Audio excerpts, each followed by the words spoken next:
Okay, so when we talk about encouraging people to quit and assessing their readiness, we have to think about the 5 R's, which are methods of enhancing motivation: relevance, risks, rewards, roadblocks, and repetition.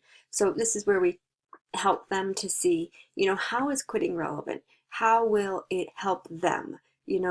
Giving people specific examples of how smoking is contributing to maybe a decline in their health or some other ailment that they're having, will help them see relevance to it, okay?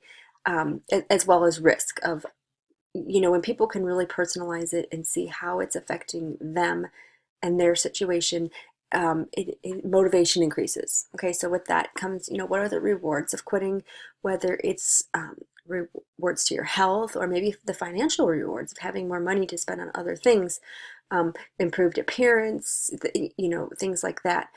Are things you want to focus on. And you also need to address roadblocks. What's standing in their way? What is going to be difficult? You don't want to ignore these things because they will haunt you. They will haunt the patient. If you're somebody who is married to a smoker and you want to quit and the other person doesn't, it is very difficult to quit.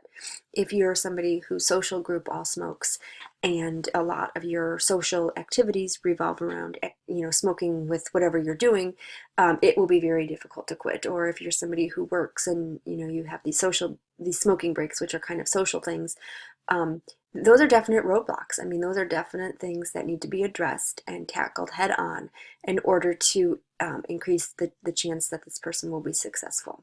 Okay, so think about those. This is just a review of the stages of change, behavior change, often known as the trans-theoretical model. These are the 5 stages that any person goes through with any behavior. This isn't just specific to smoking, but where they kind of start off in that pre-contemplation phase where the problem isn't even on their radar, they're not thinking about it, they're not aware of it, it's just not even something that they're giving any thought to. And people who are in that pre-contemplation phase, they're not ready to talk cessation. They're not there yet. You just have to keep planting that seed and putting it on their radar so that they will eventually move to that next stage of contemplation where they're aware of the problem. They're kind of aware of what they should do. They're thinking about it. It's at least on their radar, but they're not prepared to take any action at this point. But at least if they're moving towards action, that's good. From contemplation would come the preparation stage, and this is where they're ready. And again, I do want to stress that this is for any behavior. This is not just smoking, but this is applicable with any behavior that you want to work with your patients on. But the preparation stage, they're ready to act. They're ready to quit. They're ready to do it. And this is where you need to be ready to help them figure out what they need to do to be successful and to take action. Okay. The action stage is when they're doing it. So in the preparation stage, you've got them prepared. You've taught them about, what to expect. You've talked about nicotine replacement therapies and other behavioral strategies to help them through the withdrawal phases, and they're doing it. They are in that. They're quitting. They have quit, and they're putting the plan to action. Okay, and then maintenance would be the goal of the undesired behavior, in this case is smoking, is gone. They're not smoking anymore. They are smoke free, and we want to keep them there. Okay, and keep in mind, as with any behavior change, maintenance is not easy. There are relapses, there are cravings, there are all kind of obstacles that still present. So just because somebody has quit doesn't mean they still don't need support. Okay, getting back to those stages, stage 2 we said was they're ready to quit in the next month. This is where you really want to be looking at their smoking history. When do they smoke? How much do they smoke?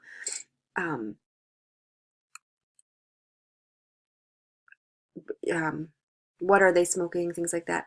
Looking at their key issues that they face that are going to stand in their way of quitting, or what are the roadblocks they need to get through, and then you need to help them facilitate that quitting process. So giving them counseling, giving them practical strategies, helping them identify social support. This is where you're getting them ready. Okay, like I said earlier, you don't want somebody to decide to quit and then quit the next day.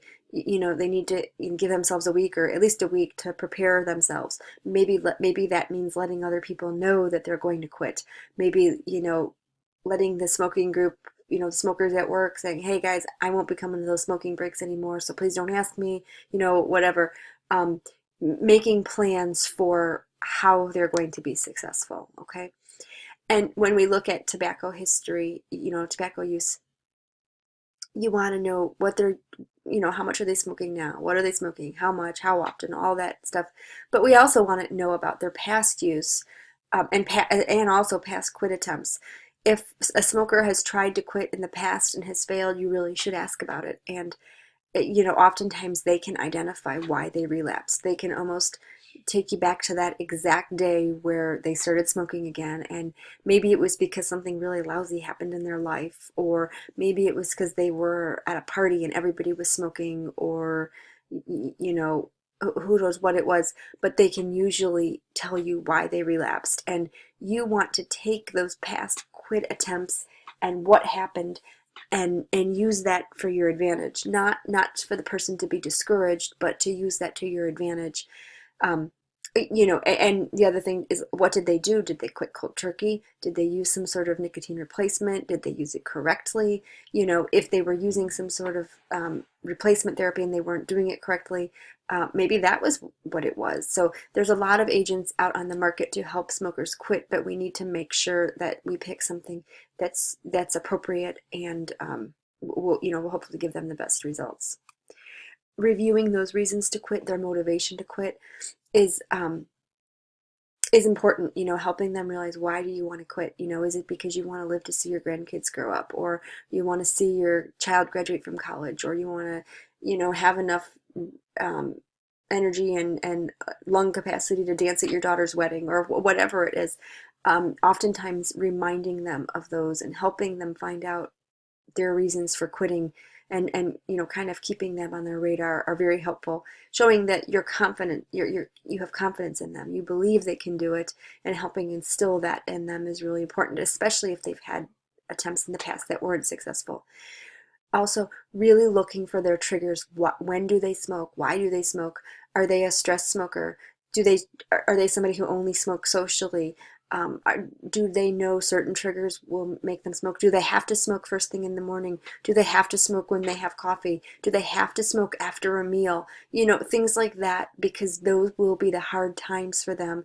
And so if they can, and smokers can typically identify for you those triggers, those routines or situations that they associate with tobacco use. They know them, and they can identify them, and together you can come up with some strategies to transition through those times, which will be a struggle. Okay, some things you want to think about when you're helping. You don't want to encourage dieting while somebody's quitting. um, it's dieting is hard enough, quitting smoking is hard enough. You would never want to couple those two together. It's just pretty much setting them up for failure. People do fear gaining weight, and they often do gain weight because of cessation, because they're hungrier, and so they eat more, and so they do gain weight. There are some pharmacotherapies that do have evidence of delaying that weight gain. Bupropion SR, for example, or even a nicotine gum or lozenge, shows some data that they'll help with gaining weight. But if people are prepared for it and they understand that ultimately a couple extra pounds is not as bad as the effects of smoking, hopefully you can get them through that. Um, Talking about withdrawal symptoms, letting them know it's going to happen. It's not going to be easy, and helping them prepare for that, um, along with the cravings, will ultimately help their success. And then looking at coping strategies and some behavioral coping strategies. So as I alluded to before, if you're somebody who smokes on break at work with your fellow buddy smokers, you'll have to come up with a strategy to handle that. If you're somebody who goes out with your friends to the bar on the weekends and everybody drinks and smokes, you're going to have to come up with some strategies for that. If you're somebody who always smokes in the car, you could potentially make sure you don't have any cigarettes in the car with you, or there's different people chew on straws or hard candy, or they chew gum, or they drink extra water, or they have carrot sticks or something that's crunchy and kind of occupies their hand and their mouth a little bit. But really going through those with your client will prove